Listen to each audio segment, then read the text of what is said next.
네. 디모데 전서하고 디도서, 전후서, 디모데 전후서, 이건 이제 그 목회서신이라고 하는데, 세상 기독교계는요, 목회서신이라고 하는데, 실제로는 이게 이게 목회서신이 아니라, 제가 봤을 때는, 전투하는 수칙 같은 거로 저는 생각이 들어요. 자, 이제 그런 마음으로, 사도 바울이 디도를 통해 가지고 그레데 섬에서 그 장로를 세우라는 특명을 내리걸라니. 그러니까 일단은 그런 관점에서 한번 보도록 하겠습니다. 자, 1절서부터 읽을게요. 하나님의 종이요 예수 그리스도의 사도인 나 바울이 사도된 것은 하나님이 택하신 자들의 믿음과 경건함에 속한 진리의 지식과 영생의 소망을 위함이라. 이 영생은 거짓이 없으신 하나님이 영원 전부터 약속하신 것인데. 자기 때 자기의 말씀을 전도로 나타내셨으니 이 전도는 우리 구주 하나님이 명하신 대로 내게 맡기신 것이라.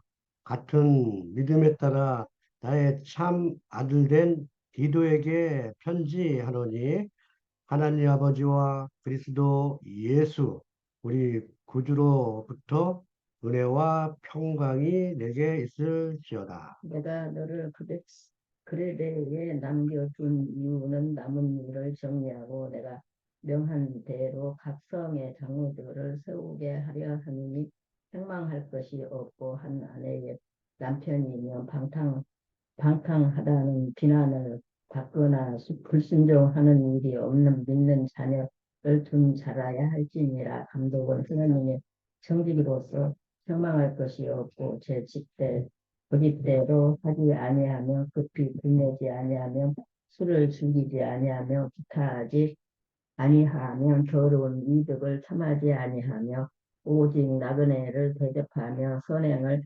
좋아하며 신중하며 의로우며 거룩하며 절제하며 미쁜 마음 말씀의 가르침을 그대로 지켜야 할지니 이는 능히 바른 교훈으로 권면하고 거슬러 말하는 자들을 책망하게 하려 함이라. 불순종하고 헛된 말을 하며 속이는 자가 많은 중 할례파 가운데 특히 그러하니 그들의 입을 막을 것이라. 이런 자들이 더러운 이득을 취하려고 마땅하지 아니한 것을 가르쳐 가정들을 온통 무너뜨리는도다. 그레데인 중의 어떤 선지자가 말하되 그레데인들은 항상 거짓말장이며 악한 짐승이며 배만 이하는 게으름뱅이라 하니. 이 증언이 참되도다. 그러므로 내가 그들을 엄히 꾸짖으라. 이는 그들로 하여금 믿음을 온전하게 하고 유대인의 허탄한 이야기와 진리를 배반하는 사람들의 명령을 따르지 아니하게 하려 함이라. 깨끗한 자들에게는 모든 것이 깨끗하나 더럽고 믿지 아니하는 자들에게는 아무것도 깨끗한 것이 없고 오직 그들의 마음과 양심이 더러운지라. 그들이 하나님을 시인하나 행위로는 부인하니 가증한 자요 복종하지 아니하는 자요 모든 선한 일을 버리는 자니라. 아멘. 디도서 1장을 갖다 보려고 하는데, 이 디도서에서 보면 하나님의 종이요라는 이 말이요. 실제로 사도 바울의 서신 중에 이 하나님의 종이라는 말은 여기에서밖에 안 나와요. 그런데 구약 성경에 보면 선지자들이 우리는 하나님의 종입니다. 또는 하나님이 보낸 종이다라고 얘기를 많이 하죠. 그러니까 이것은 의도적으로 그 사도 바울이 선지자의 계보를 따라 하나님의 계통, 생명의 계통을 이어가는 하나의 자신을 갖다가 종이요 청지기라는 의미를 갖다가 강하게 드러내고 있는 것입니다. 그래서 종이라는 것은 실질적으로 주인이 특별한 직책이나 직무를 갖다가 부여해가지고 일을 시켜요. 그럴 때 그 종은 청지기종이라고 그래요. 주인의 재산을 돌보고 그 주인의 재산을 갖다가 잘 그, 관, 관리하는 그러한 그 종을 갖다 의미하기도 합니다. 그 내용이 왜 나오냐면은 이 글에 대해서는요, 할례파들이 지금 설치고 있걸랍니다. 지금 이게 문제가 되고 있습니다. 자, 그래서 아모스 3장을 갖다 한번 찾아서 읽도록 하겠습니다. 이 아모스 3장을 갖다가 찾아서 읽도록 할게요. 구약 성경 암이라고 돼 있어요. 암. 구약 성경 3장 7절. 주여. 네, 찾았어요? 네. 주 여호와께서는 자기의 비밀을 그 종 선지자들에게 보이지 아니하시고는 결코 행하심이 없으리라. 라는 말씀이 나옵니다. 그러니까 선지자를 종이라고 표현했죠. 그러니까 정통 선지자의 노선을 지금 강조하고 있는 부분이 있어요. 자, 할레파 유대인들이 자기네들이 자칭 선지자의 종, 선지자라고 가리키는 거예요. 하나님의 종이라고 지금 막 설치고 다니는 겁니다. 그걸 염두에 두고 지금 하신 말씀이에요. 그래서 의도적으로 하나님의 종이라는 말이 이 사도 바울의 서신서에 여기밖에는 기록이 안 돼 있는 거예요. 자, 사도로 보냄을 받았다라고 되어져 있는데 이 사도라는 말은 실질적으로 이제 보냄받은 자 또는 전령, 전달자라는 의미가 있어요. 우편배달부가 편지를 갖다 전달해 주는데 우편배달부가 편지를 갖다 뜯어가지고 자기 마음대로 막 거기다가 조작해가지고 상대한테 주면은 큰 세상에서도 큰 죄가 되죠. 그런 것을 갖다가 거짓 그레네에 있는 할레파 거짓 선지자들이 지금 그레데를 흔들고 있는 거예요. 즉, 이 사도라는 말은 복음의 전달자라는 의미가 있죠. 자, 이는 그 사도 바울이 선지자의 노선을 따른 참 선지자임을 강조하는 것이고, 이는 선지자들이 예수 그리스도의 탄생과 죽음, 그리고 부활 승천, 재림의 의미를 지금 이방인의 때에 우리들에게 전달해주고 있다라는 거예요. 하나님의 종이라는 의미는 실질적으로 1장 7절을 한번 보도록 할게요. 1장 7절 디도서. 감독은 하나님의 청지기로서라고 기록되어 있죠. 네. 그러니까 하나님의 청지기라고 지금 기록하고 있어요. 그래서 지금 사도 바울이 왜 자신을 종이라고 표현했는지, 하나님의 종이라고 표현했고, 그리고 사도다 이 부분을 강조하는지 한번 깊이 생각할 필요가 있습니다. 2절 볼게요. 영생의 소망을 위함이라. 이 영생은 거짓이 없으신 하나님이 영원 전부터 약속하신 것인데 3절까지 읽을게요. 자기 때에 자기의 말씀을 전도로 나타내셨으니 이 전도는 우리 구주 하나님이 명하신 대로 내게 맡기신 것이라. 자, 여기에서 우리가 이제 볼 수 있는 것이 영생이라는 말이에요. 영생이라는 말의 의미를 좀 살펴보려고 합니다. 영이라는 말과 생이라는 말이 지금 합성된 말이에요, 이게. 그래서 영이라는 말과 생이라는 말에 이 생이라는 말은요, 조의 생명을 얘기하는 거예요. 조의 생명. 자, 영이라는 말은 아이오니스라는 그 헬라어에서 시작된 말인데 이것은 시작도 끝도 없는 이라는 의미를 갖고 있습니다. 그리고 생이라는 말은 이 조회인데 이 조회의 반대말은 사망이죠. 죽음이죠. 그래서 이 부분을 갖다 좀 이해하려면 로마서 8장을 조금 찾아서 보도록 하겠습니다. 로마서 8장. 영생에 대해서 좀 의미를 알려면은 로마서 8장을 봐야 돼요. 로마서 8장 38절.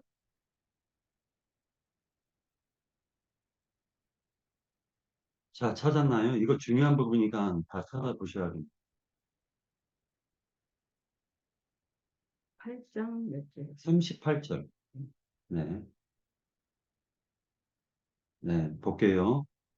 내가 확실하노니 사망이나 생명이나 할 때 이 사망이라는 게 조에 반대되는 말이에요. 자, 생명이라는 말이 나오죠. 이게 조의 생명을 얘기하는 겁니다. 자, 사망이나 생명이나 천사들이나 권세자들이나 이렇게 얘기를 하는데 사망, 생명 이렇게 얘기하고 있어요. 그러니까 사망이 조의 반대말이다. 이렇게 생각하시면 됩니다. 그래서 이 조의 생명은 실질적으로요. 부활하신 그리스도의 생명력으로 살아가는 걸 얘기하는 거예요. 부활하신 그리스도의 생명력을 부여받아 살아가는 걸 조의 생명이라고 해요.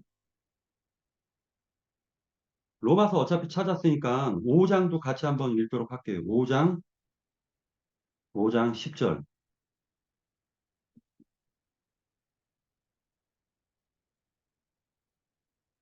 자, 곧 우리가 원수 되었을 때 그의 아들의 죽으심으로 말미암아 하나님과 화목하게 되었은즉 화목하게 된 자로서는 더욱 그의 살아나심으로 말미암아 구원을 받을 것이니라. 그러니까 예수 그리스도께서 부활, 살아나셨기 때문에 우리도 그 생명을 받을 수가 있었던 거예요. 아멘. 원래 문자적인 의미로는 생계 또는 생의 도구라는 의미가 있습니다. 조의 생명은. 그런데 생계 또는 생의 도구라는 말은 삶의 의미를 부여하는 동기가 되는 거예요. 그러니까 이것은 영해가 필요하겠죠. 그리스도에 의한 삶의 목적과 이유가 바뀐, 그러니까 그리스도로 말미암아서 삶의 목적과 이유가 바뀐 그 삶을 조의 생명이라고 하는 거예요. 그러니까 하나님을 만나기 전의 삶과 하나님을 만난 이후의 삶, 이 부분을 이후의 삶을 얘기하는 것입니다. 그리고 그리스도를 통하여 공급되는 생명력을 지금 강조하는 부분이 조의 생명이라는 거예요.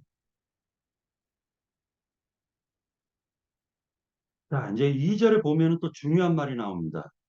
2절에 보면은요, 영원전부터라는 이 말이 나오는데, 이 영원전부터와 3절에 보면 자기 때라는 말이 나오죠. 이건 이제 대비되는 말이에요. 그 굉장히 이것도 중요한 부분이에요. 영원전부터라는 건 크로노스예요. 자기 때라는 건 카이로스예요. 이 부분이 그 크로노스 시간이라는 건 하나님께서 시간을 정해놓고 시대를 갖다가 계속 유지하는 거예요. 하나님이 구약 시대를 이끄셨고 이방인의 때를 이끄시는 신약 시대로 열어주셨고 그 다음에 천년 왕국 시대로 또 여는 거잖아요. 이걸 크로노스라고 그래요. 시대라는 것을 강조하는 거예요. 그러니까 흐르는 시간이 흐르는 걸 크로노스라고 그래요. 쭉 하고 흐르는 그 시간을 크로노스라고 하는데 3절에 자기 때라고 하는 카이로스는 정확하게 결정적 시점을 딱 찍어버리는 거예요. 카이로스라는 거. 그러니까 이 카이로스라는 이 기회를 놓쳐버리면은 카이로스가 다시 또 나에게 온다라는 보장이 없죠. 그렇죠. 그러니까 뭐든지 꽃이 필 때가 있고 질 때가 있다. 이 부분을 강조할 때 그때 때, 시점을 명확하게 정점을 딱 찍어버리는 게 바로 카이로스예요. 그러니까 예수님을 우리가 생을 살다가, 크로노스 시간을 살다가 예수님을 딱 만나는 시점이 있죠. 그걸 카이로스라고 하는 거예요. 열매 맺을 때가 있는 거죠. 열매 맺을 때. 자, 그래서 한 시점을 통해 가지고 예수 그리스도께서 오십니다. 하나님께서 이리라 예수로 오시는 거예요. 한 시점을 통해서. 그리고 새 시대를 열죠. 그래서 예수님이 오신 때, 그 오신 때를 카이로스라고 그래요. 이게 결정적 시점을 개인에게 맞추면은 하나님 만날 때. 자, 그러면 이 부분을 갖다 그 생각으로 다시 읽으면 2절, 3절을 다시 읽으면 영생의 소망을 위함이라 이 생명은 거짓이 없으신 하나님이 영원 전부터 라는 거니까 시간이 생기기 전서부터 약속하신 것인데 자기 때 시간을 생기게 하셔놓고 그러고 난 다음에 정점을 딱 찍는 그 자기 때 자기 말씀을 전도로 나타내셨으니 이 전도는 우리 구주 하나님이 명하신 대로 내게 맡기신 것이라 이렇게 얘기하고 있습니다. 그러니까 맡긴 때도 있죠. 지금 사도 바울이 하나님이 맡겼기 때문에 그 임무를 수행하는 거잖아요. 하나님의 청지기로서, 종으로서.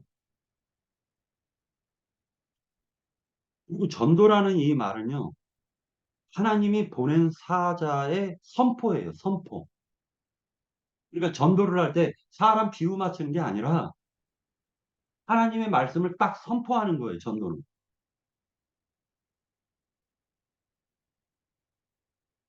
그 다음에 하나님의 말씀을 병개시켜서 말하면 전도가 아니죠, 이거는. 자기 생각을 덧칠하면. 이것은 하나님이 주신 것을 명확하게 상대에게 딱 전달해 주는 게 전도라고. 그러니까 우체부가 그 편지를 받아서 정확하게 그 상대에게 딱 전달을 해주는 게 전도라는 거예요. 더하거나 빼지 말아야 돼요. 성경에 없는 자기의 선함이라든지 아니면 자기의 생각을 덧칠해버리면 이걸 거짓 전도라고 하는 겁니다. 오직 자신의 말이 성경에 증거해 주지 않으면 거짓 전도, 거짓 선포, 거짓말을 지어내는 자라는 뜻이에요. 이것은 10절에서 할례파들이 지금 그렇게 하고 있는 거죠.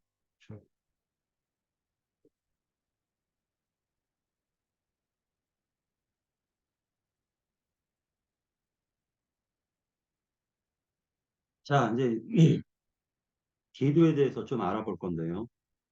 갈라디아서 여기서 우리가 한 가지 생각해야 할 부분이 있는데 기도는 자, 성경에서 사도행전에서는 기도라는 이름이 나오지 않아요. 어떤 의미가 있다라고 저는 생각해요. 자, 그런데 갈라디아서 2장에 기도라는 말이 나와.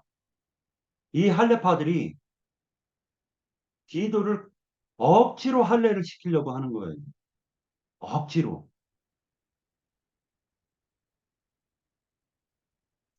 자, 그 갈라디아서 2장 3절을 같이 찾아보도록 하겠습니다. 갈라디아서 2장 3절을 찾아보도록 할게요.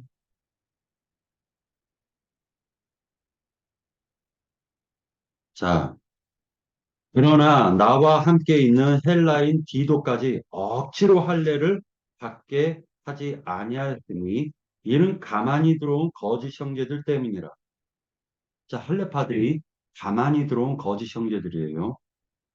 이 가만히 들어온 것은 그리스도 예수 안에서 우리가 가진 자유를 엿보고 우리를 종으로 삼고자 함이로되 이렇게 나옵니다. 이 디도가 갈라디아서에서 처음으로 이름이 이제 아니 그 고린도 후서와 갈라디아서에서 이렇게 이름이 나옵니다. 그러면 이때 언제냐면은 1절, 갈라디아서 2장 1절에 보면 14년 후에 내가 바나바와 함께 디도를 데리고 예루살렘으로 올라갔으니 이거 안디옥에서 올라간 걸 얘기하는 겁니다. 그러니까 자 안디옥에 디도가 있었다라는 거죠. 그런데 할레파들이 안디옥까지 지금 흔들어 버리는 거예요. 자 이건 전쟁입니다. 맞죠? 그래서 이걸 목회서신이라고 얘기하는데 저는 전쟁 수칙이라고 보고 싶어요. 이걸.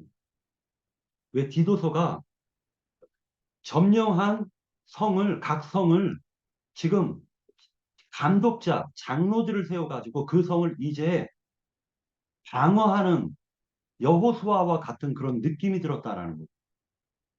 지금 방어하는 거예요, 성을. 자, 할레파들은 지금 자기가 갖고 있는 것들을 드러냈습니다. 적군이라는 거예요. 우리 안에 들어왔는데 알고 봤더니 우리 안에서 해방을 놓는 적군이었던 거예요. 자, 그들이 이제 그레데까지 이제 침공을 하는 겁니다. 성을 점령했는데 그레데까지 지금 침공을 하고 있어요. 그러니까 사도 바울이 특명을 내리는 거예요. 디도에게. 그 성에 각 성의 장로들을 세워라. 그리고 방어하라는 거예요. 자, 이제 4절을 보도록 할게요. 튼 믿음을 따라 나의 참 아들 된 디도에게 편지하노니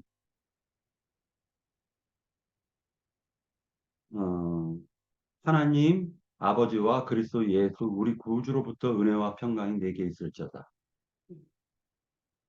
튼 믿음 참 아들 이 중요한 말씀 나왔죠. 디모데 전서에 이 말이 똑같이 나옵니다. 한번 찾아볼게요. 디모데 전서 바로 앞에 있으니까 디모데 전서 1장 2절. 자, 믿음 안에서 참 아들 된 디모데에게 편지하노니 이렇게 기록이 되어 있죠. 믿음 안에서 참 아들. 참 아들이라는 말이 나왔습니다.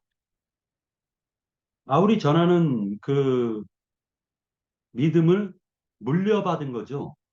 이것은 바울은 예수 그리스도에게 물려받은 거죠. 어, 음, 전도를 하다 보면 많은 핍박이 따르죠. 이게 전쟁은 영적 전쟁이니까. 그리고 고난도 따르죠. 이것을 기도는 함께 공유했다라는 것. 참 아들이라고 표현한 것은 예수 그리스도의 남은 십자가를 지고 우리도 따라가야 되죠. 그러면 전도할 때 영광 받는 게 아니죠. 전도하면은 항상 핍박과 고난이 따르게 돼 있죠. 그리스도의 용사가 된 것을 의미합니다. 이것은 그리스도의 용사가 되면 모든 사회에서의 생활을 멈춰버리고 오직 전쟁 수칙에 따라 방어나 공격하는 데 쓰임을 받는 거죠. 바울은 고린도 성도들에게 형제로 동역자로 소개하고 있습니다. 이 디도를 형제로 표현하기도 하고 함께한 동역자다라고도 지금 표현하고 있어요. 디도를. 그런데 여기선 참 아들이라고 지금 표현하고 있는 겁니다. 자, 5절 볼게요. 내가 너를 그레데에 남겨둔 이유는 남은 일을 정리하고 때가 내가 명한 대로 각 성의 장로를 세우게 하려 함이니. 그래서 그레데 섬 안에 각 성이 있는데 거기에 장로를 세우게 하려 함이라는 거예요. 그 그레데에 남은 이유는 각 성의 장로를 세우는 특명을 디도에게 지금 지시했죠. 그러면 바울이 그레데에 있다가 떠나면서 이 말을 했을 거 아니에요. 5절에 보면은 바울이 그레데에 체류하였음을 시사해주고 있죠, 지금.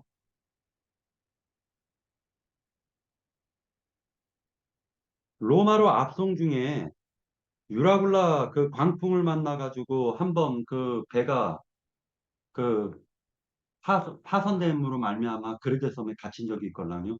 그 그레데에서 불가 그 모닥불 피워놓고 그 이 손을 집어넣었더니 뱀이 손을 물어요. 그랬더니 그걸 탁 털어버린 데가 그레데 섬이란 말이에요. 그런데 로마로 압송 중에 지금 그레데 섬에 있었다면 디도가 함께 있었냐고. 그러니까 이것은 로마에 압송돼서 그러니까 그 감옥에 갇혔다가 어떤 학자들은 2년 정도 갇혔다가 풀려났대요. 그래서 다시 그레데를 들려가지고 지금 사도 바울이 전도하다가 각성에 지금 장로를 세운 게 아니냐 이렇게 추측을 하더라고요. 그러나 우리는 알 수가 없죠. 이 부분은. 그냥 그거는 참고만 하십시오. 그레데 지역에 믿는 성도들이 생겼다라는 거죠. 지금. 그러니까 그 성도 가운데서 장로를 뽑아 부족한 것을 채우라고 지금 명령하고 있는 것입니다. 그러니까 각성에 그레데 지역에 그 할레파인 마개 사자들이 지금 활동하고 있다라는 거예요. 그러니까 그들을 방어하라고 지금 디도에게 특명을 내린 거예요. 자, 이유는 할레파들이 거짓말이 성도들의 믿음을 유혹하여 뺏으려고 하기 때문이죠. 이 말이 사도 바울은 이 장로를 세운다라는 말이요. 사도행전 14장 23절에 보면 바나바와 함께 장로들을 임명하는 말이 그 사도행전 14장에 나와요. 그러니까 전쟁을 통해 정복했으면 그 지역에 그걸 방어하기 위해서 장로를 세웠다라는 걸 알 수가 있습니다. 6절. 근데 이 장로를 세우는데 장로의 조건이 있어요. 장로의 조건. 그걸 6절에서 지금 얘기를 해주고 있는데 첫 번째 책망할 것이 없고 라고 얘기합니다. 책망할 것이 없다. 자, 이 말이 디모데 전서 3장에도 전서 3장에도 그대로 나와요. 자, 3장 2절에 보면 3장 1절에 보면 자, 그러므로 감독은 책망할 것이 없으며 한 아내의 남편이 되며 절제하며 신중하며 단정하며 나그네를 대접하며 가르치기를 잘하며 술을 즐기지 아니하며 구타하지 아니하며 오직 관용하며 다투지 아니하며 돈을 사랑하지 아니하며 그러니까 이것은 지금 디모데에게도 얘기하신 말씀이에요. 근데 이때에는 감독이라고 얘기를 해요. 여기선 지금 디도서에서는 장로라고 얘기를 하고 있는데 자 그러면은 일단 그 장로와 감독에 대해서는요. 장로는 나이가 들은 60세 이상이 되었을 때 장로가 되는 건데 그것은 말씀을 경험하고 체험한 사람이 장로가 돼야 되는 거죠. 그런데 감독은 그러니까 그 직무의 조건을 지금 강조하는 부분에서 감독이라고 얘기를 하고 있는 것 같아요. 일단 그렇게 생각을 하고요.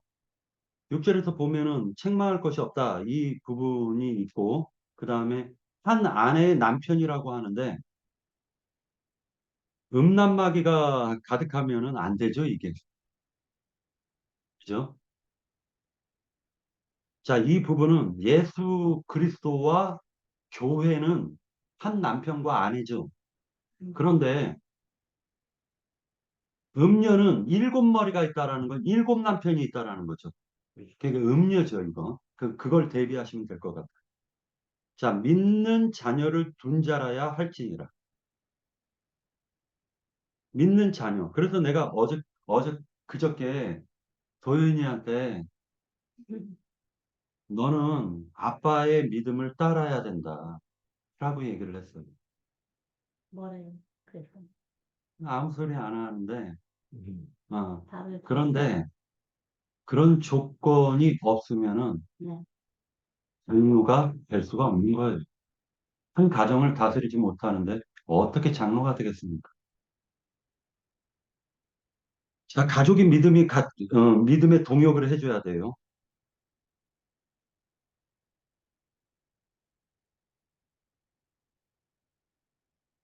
자, 그리고 이제,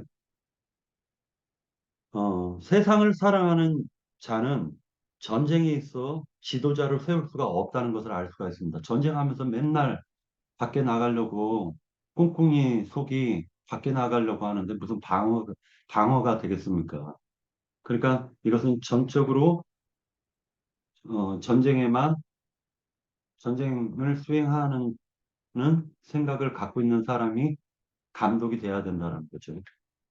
그냥 나태한 생각으로는 감독이 못 된다. 장로는. 이유가 뭐냐면은 하나님이 특명을 내렸는데 맨날 놀러 다닐 생각만 하면은 장로가 되겠어요. 전쟁은 안 하고 놀러 가서 감독이 되겠습니까? 자, 이 부분은 이제 바울이 에베소 교회에서 장로를 감독이라고 불렀어요. 사도행전 20장 28절에도 그 말이 나옵니다. 그 장로라는 말은 신앙 경험을 통해 경륜적인 부분이 쌓여져 있는 것을 의미하지만 감독은 치리자로 역할하는 걸 그 역할, 기능을 지금 강조하는 부분이 있다라는 거죠. 그리고 이제 청지기라는 것은 재산을 관리하는 종을 청지기라고 얘기합니다. 즉, 감독은 하나님의 집인 교회를 관리하는 봉사자라는 의미죠. 그러니까 생명을 빼앗기면 안 되겠죠. 적들에게. 그리고 이제 고집대로라는 말이 나오죠. 여기에서 고집대로라는 말이 나옵니다. 자, 7절 볼게요. 7절에서 보면 감독은 하나님의 청지기로서 책망할 것이 없고 제 고집대로 하지 아니하며 라고 나오죠. 그러니까 이 고집대로라는 이 말이 스스로가 이 합성어예요. 이것도 스스로라는 말과 잘 즐겁게 하다라는 말이 합해진 말이라고요. 이게 우리 한국말과 지금 헬라어는 다르게 쓰이고 있어요. 그러니까 이것을 다시 이제 해석을 하자면은 자기 만족을 즐긴다라는 의미가 있다라는 거예요. 그리고 거만하다라는 의미가 있다라는 거예요. 고집대로라는 말 속에.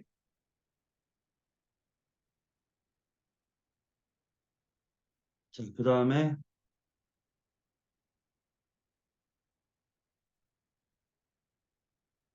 급히 분내지 아니하며라는 말이 나오죠. 급히 분내지 아니하며. 이게 이제 쉽게 흥분을 잘하는, 저도 쉽게 흥분을 잘하거든요. 이건 나한테 해당이 되는데, 이건 고쳐야 될 것 같죠? 저도. 내가 그 말 하려고 했어. 네, 아주 그냥 내가 푹푹 찔려요. 이 디도서를 읽으면서. 야, 이건 나는 감독 될 자격이 없구나. 그런 생각을 합니다. 자격을 쌓으면 돼요. 그런데 이게 누가 탁 건드렸을 때 그냥 흥분을 해버려. 그러면 어떤 일이 벌어지냐면 이게 왜 요게 중요하냐면요.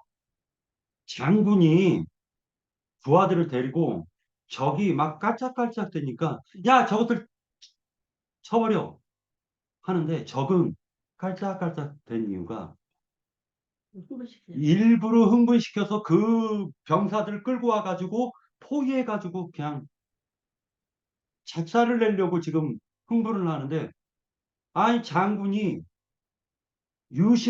유심히 한 명을 보내서 정탐을 시킬 줄 알고 흥분을 하면 안 되잖아요. 그러니까 이게 흥분을 안 하는 조건이 적과 싸울 때 이게 되게 중요한 부분이라는 거예요. 엄청 중요하지. 엄청 중요하죠.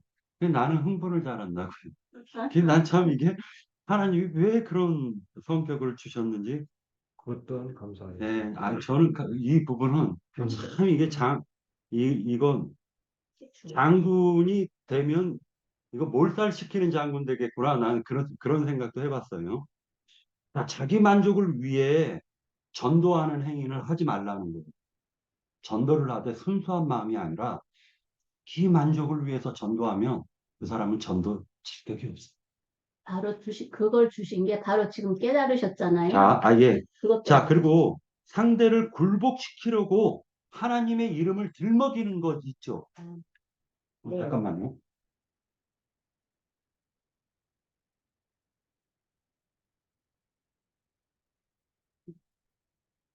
자, 자기 만족을 위해 가지고, 그러니까 상대를 굴복시키려고 하나님의 이름을 들먹이는 그런 것은 음. 그런 행위는 하지 말라는 거예요. 그러니까 어떤 말을 할 때 하나님의 말씀이 이렇잖아 하고 자기한테 비춰야 되는데 상대에게 딱 그걸 비춰요. 그리고 상대를 억압시키는데 하나님의 말씀을 사용해요. 그럼 그건 그 사람은 장로 될 자격이 없다. 참된 그 감독자 또는 장로 아니면은 또 그 감독자는 하나님의 것을 관리하는 것이고 그것을 함부로 취하여 쓰는 것이 아니죠. 그러니까 하나님의 말씀을 깊이 그 하나님이 지시하신 뜻이 무엇인지를 깊이 생각하고 조심스럽게 행동하는 할 수 있는 사람이 감독자가 돼야 된다라는 거예요.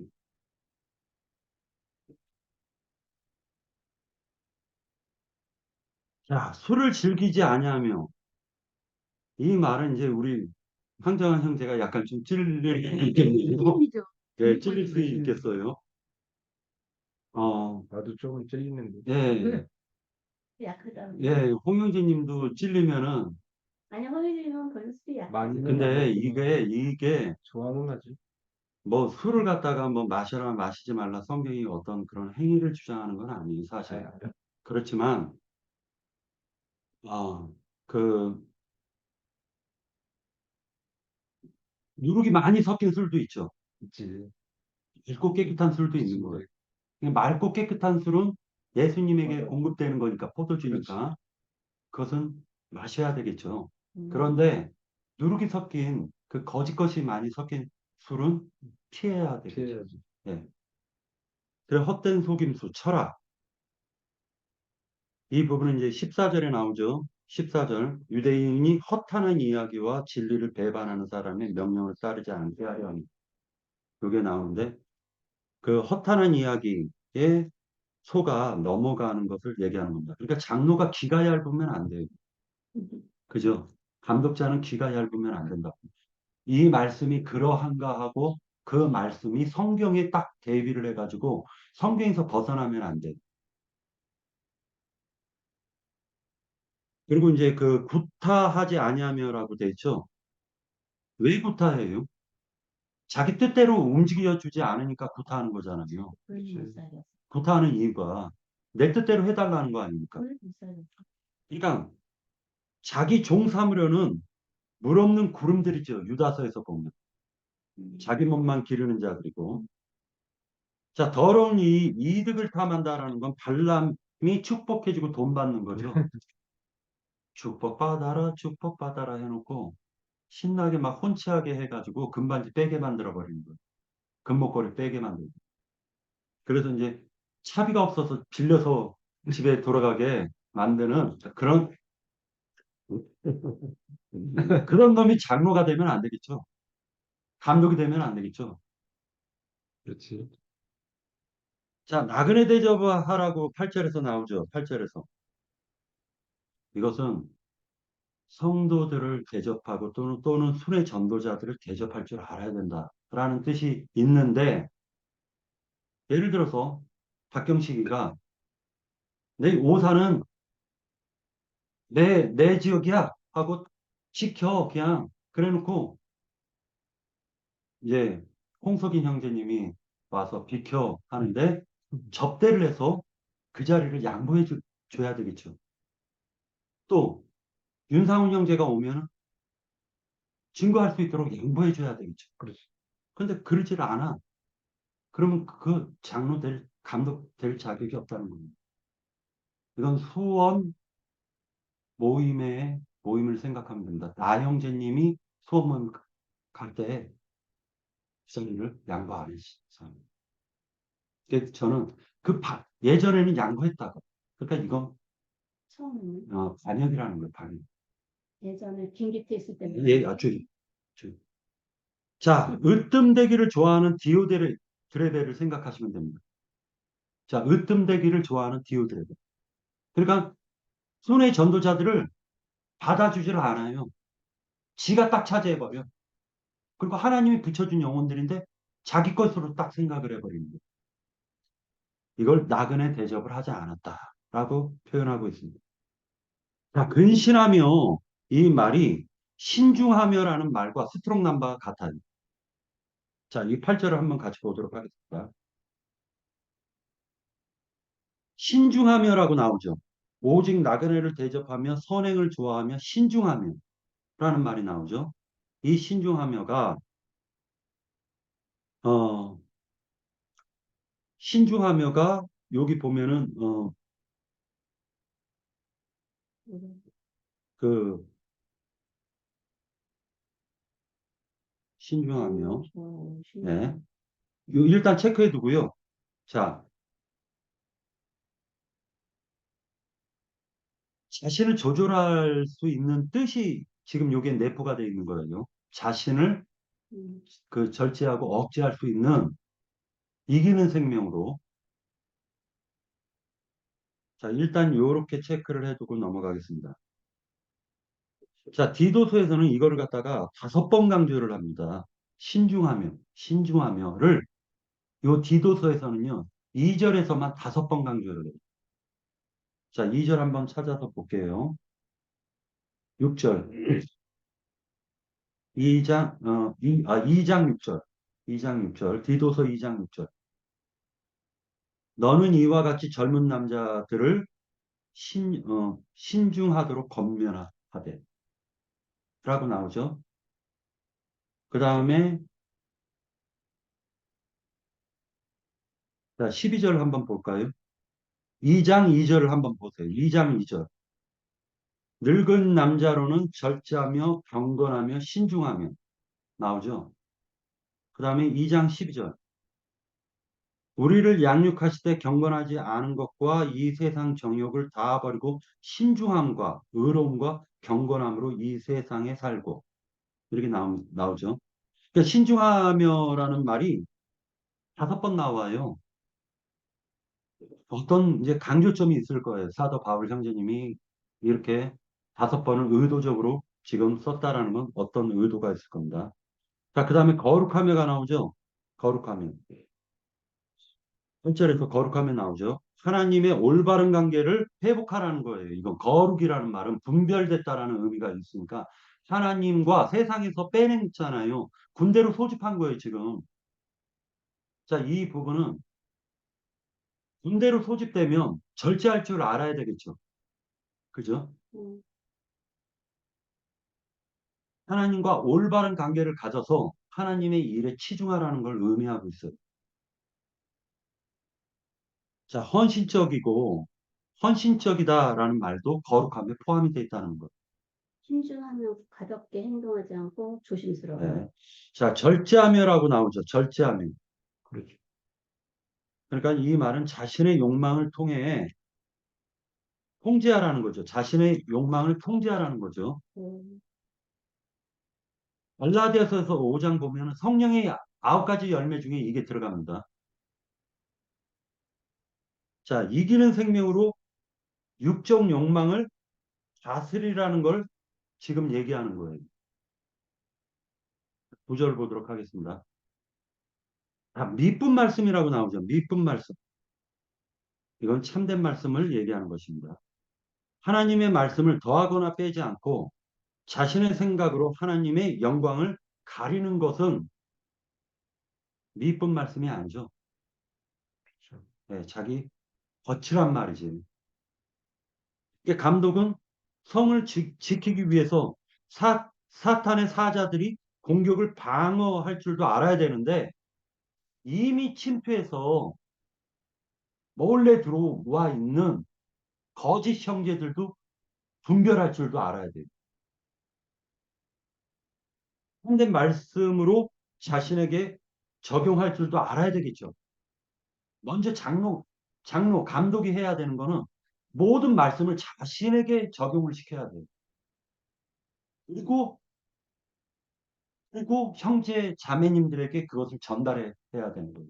그리고 자신에게 적용을 시키지 않고 전달하는 말은 강요하는 것이고 성내는 거예요. 그게. 내가 거슬려 말하는 자들을 갖다가 바로 책망할 수 있다라는 거예요. 여기에 만연한 거짓 교사들이 지금 범람하고 있죠. 막 홍수가 밀려오는 거예요, 지금. 10절을 보도록 하겠습니다. 불순종하고 헛된 말을 하며 속이는 자가 많은 중 할례파 가운데 특히 그러하니라. 자, 사도행전 15장에 보면은 그 야고보가 아이 왜 이방인들에게 짐을 지어주냐라고 베드로가 얘기를 했더니 갑자기 툭 튀어나와 가지고 하는 말이 이거 네 가지 다섯 가지를 지키게 하자. 네 가지 다섯 가지를 지키게 하자. 이거 살짝 집어넣어 버리잖아요. 목매어 죽인 것과 우상 제물과 요런 것들을 살짝 집어넣어요. 자, 이들이 자, 중요한 거는 예수님이 십자가에서 죽으시고 난 이후 열두 사도들이 그 베드로가 막 증거하고 막 그러고 난 이후에도 이들이 바리새파 유대인 가운데서 예수를 믿는 자들이 나왔는데 이들은 모세의 율법도 지키고 예수님의 계명도 따라야 된다. 이렇게 살짝 섞어버리는 겁니다. 그렇게 섞어놓고 그러고 난 다음에 본색을 드러내요. 안디옥 교회까지 막 침범해버리는 겁니다. 그리고 바울이 막 증거하고 다녔던 곳을 전부 다 막 그런 곳을 다니면서 뭐 고린도 지역도 막 문란을 일으켜버렸잖아요. 특징은 이득을 바래요. 이들이. 헛된 말이라는 건 아무 유익이 없고 화려한 언변을 구사하지만은 그 내용, 뜻이 없다는 거예요. 자, 할례를 받아야지만이 구원을 받는다. 이 말은요, 단순한 것 같은데, 보험약관에도, 암에 걸리면은 뭐 1억 원 이렇게 해놓고요. 안이라는 말이 들어가요. 안서가 들어갑니다. 번개 맞아, 번개가 쳤을 때 비행기 타고 가다가 7번 번개 맞아 죽을 경우 100억 원 주겠다. 이렇게 얘기해요. 그러니까 안 주겠다라는 뜻이죠. 그렇지. 안 주겠다라는 뜻이에요. 그러니까 이 할례파들이 단서를 달았다라는 건 하나님의 진리의 말씀을 회방하겠다라는 사악한 영이 들어가 버린 거예요. 이게. 자, 11절에 보면은 입을 막다라는 건 재갈을 물리라는 거예요. 그들을 재갈을 물려야 된다. 그 교회 내에서 함부로 그 사람들이 말하지 못하게끔 그 입을 재갈을 매기라는 거예요. 더러운 이득을 취한다라는 거 얘기를 하고 있는데 말씀 증거해 놓고 말 그대로 이 부분은요. 성도들의 희생을 통해 가지고 자기가 부와 명예와 호와 호식을 누리겠다라는 거예요. 예, 부자와 나사로를 생각하시면 됩니다. 자, 이제 12절 악한 짐승이라고 얘기하죠. 그렇죠. 악한 짐승. 이건 잔인한 사람을 얘기하는 건데 자신의 이익을 위해서 타인의 희생을 강요하는 거예요. 그들의 특징이 배만 위한 게으름뱅이라고 얘기하죠. 그것은 자기 만족을 위해서 으뜸되고자 하는 욕망과 그로 인하여 성도들을 종을 삼으려는 야심이 가득한 자를 지금 암시하고 있는 내용입니다. 그들을 어미 꾸짖으라는 거예요. 그건 예리한 칼로 자르라는 거예요. 이 말은 예리한 칼로 그들을 딱 잘라버리라는 거예요. 진리가 아닌 것은 예리한 칼로 잘라버리라는 거예요. 감독은 그 역할을 할 수 있어야 됩니다. 여러 가지 말이 쭉 나오는데 여기까지만 하고 시간이 다 됐으니까 여기까지만 하고요. 10분 쉬었다 입으로 넘어가겠습니다.